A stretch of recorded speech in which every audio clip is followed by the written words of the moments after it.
Hello, friends. So, in the previous class, I have completed auxiliary verbs. The primary auxiliary verbs we already completed. Now we are moving to the modals.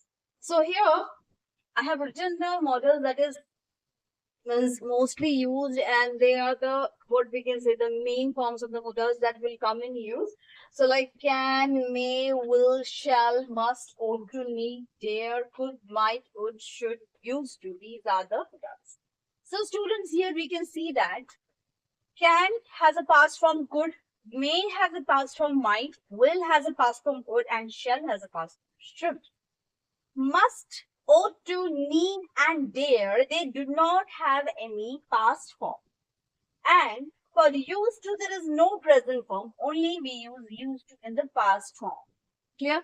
And these are the modals that is generally used to express the mood of the person to describe the maybe ability, maybe emotion, maybe any obligation, maybe any situation. So all these things can be written by using the modals. Clear?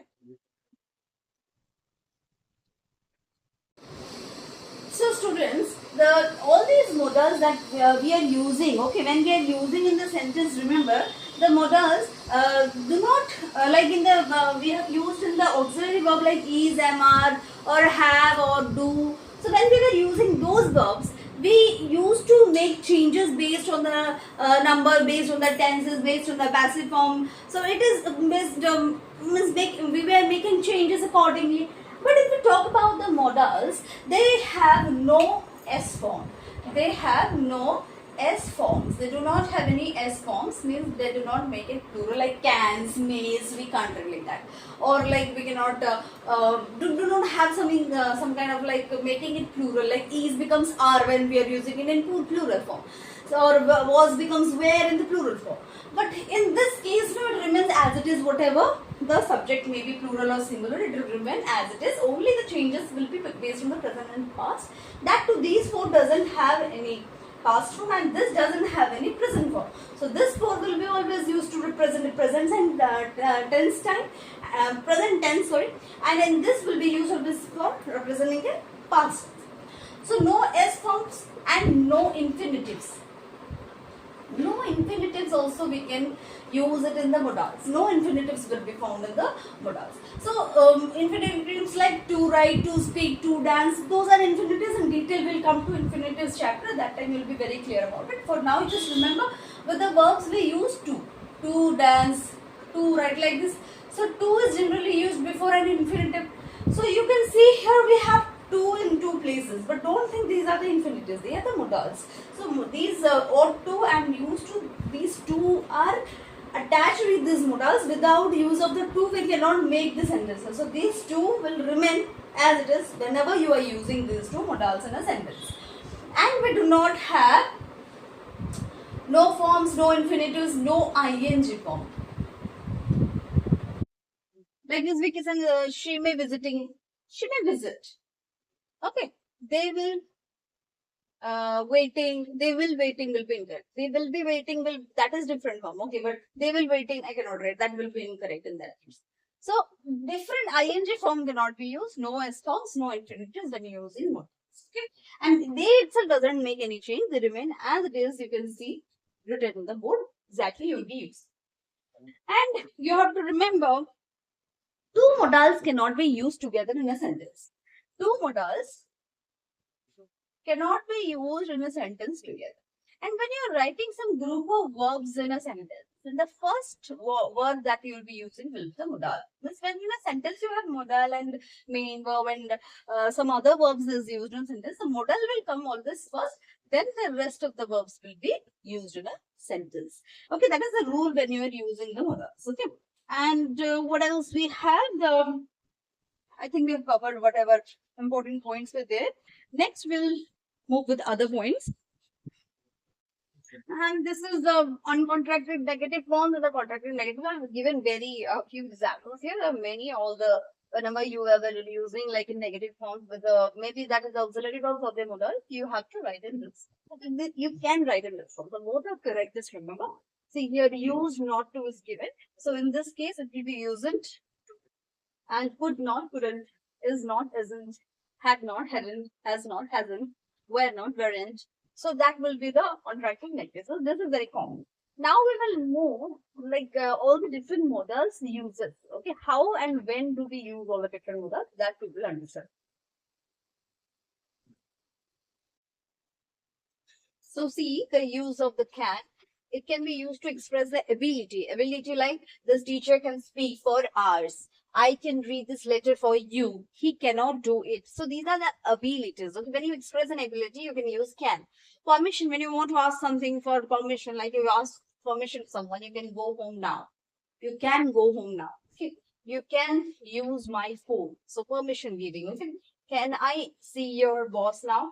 So either you can ask, you can allow. So giving a permission or asking for an permission will be where you can use the modal can. It can also be used for the possibilities like visiting relatives can be boring, possible. Okay. Anybody can make mistake. That's also possible. You can pass easily if you work. That's a possibility. So when you want to express any possibility, in that case also use the modal can. Similarly, willingness. I can lend you my pen, but you have to return it after an hour. This is what a willingness. Okay, willingness, like you're willing to do something. You want to do something. In that case, in willingness expression, you can use can. Like I can lend my pen to you. So that's a willingness. Okay, fine. I can lend you my pen, but you need to return this. Similarly, he says he can come to the meeting. He says he can come to the meeting. No issues in that. Then when you want any requests, in that case you use can. Can I come tomorrow? Can you consider a suggestion? And generally in the class you use, can I come in? Generally not in the class, in the office and all, but more polite nature is me, but can also be used. So can I come tomorrow? Can you consider the suggestion? So these are the basic requests. So these are the few examples where we can see how the can be used. And basically you need to remember that in a sentence when there is ability, when there is about permission or possibility, willingness or request, we can use can. Clear? Let's move to the use of the next one. That is the past form of can, could, where we can use could. Okay. Now let's see the use of the could modal. How and where can we use the modal could? First of all, ability in the past. To express an ability that's in the past, like she could sing well when she was 4 years. So that was in the past when she was 4 years old, she could sing well. So in the past, the ability was there. So in that cases, we use could to express the ability that was in the past. He could run fast when he was at school. He could run fast when he was so in the past he was able to run very fast. When I was young, I could walk miles in an hour.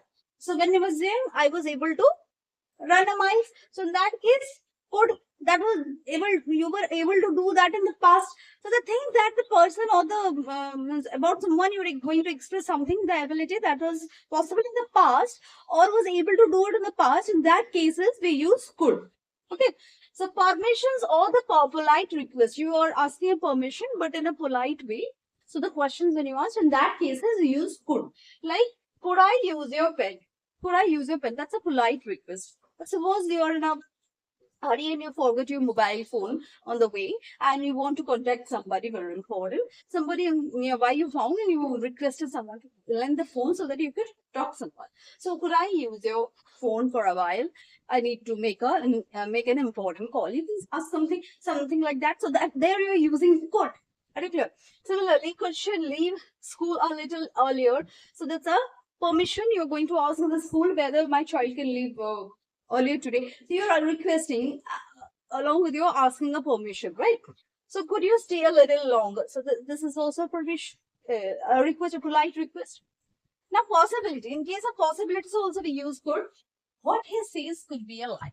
It's a possibility that whatever he is saying it could be a lie. So in the possibility cases we also use could. So that couldn't be the answer to this problem. That couldn't be the answer to this problem. The two men we saw there could be terrorists. Remember, in the can also we were using for possibility, for ability, for permission. But remember, those were not considered for the past. It was for the present situation. Here we are considering everything for the past. So what you said, already somebody said something. So that could be a lie. So already that couldn't be the answer to this problem. Somebody has already written a solution. That couldn't be the answer to this problem. Somebody saw two persons on the road and finds that person to be a terrorist or some violent people. So the two men we saw, they could be terrorists. So in that case, we use what? Could. In case of the possible. Ability that was possible in the past, there you use could. Permission or polite requests. This can be used in the present situation also. But remember, when you're asking for permission or a polite request, in that cases you use could be. Here I cannot say, could she leave school a little earlier? Sorry, can she leave school? Can is not a polite form of asking a request to someone. Okay, so there you should use could. Can is not incorrect. Can and could both will go correct. But when you're asking for a polite request, suppose you were talking to some official person, in that case you should use could. In these cases, if you use can, it will be not polite in nature. Okay. Suppose you're asking your friend, can I take your pen? Can you give me a book? Then it will be correct. But somebody you don't know, you're not very close to someone, you're talking to someone who is at a higher level or a official person, not at a higher authority, someone, or not even a higher authority, you don't know them, someone at that closer level. In that case, you shouldn't use can. Can is not that polite. Could is the polite way of asking a permission. So clear? The users in could very easy. Ability in the past, permission or polite request, or the possibilities. We use could. Clear? So can and could is over. Good. Let's move ahead.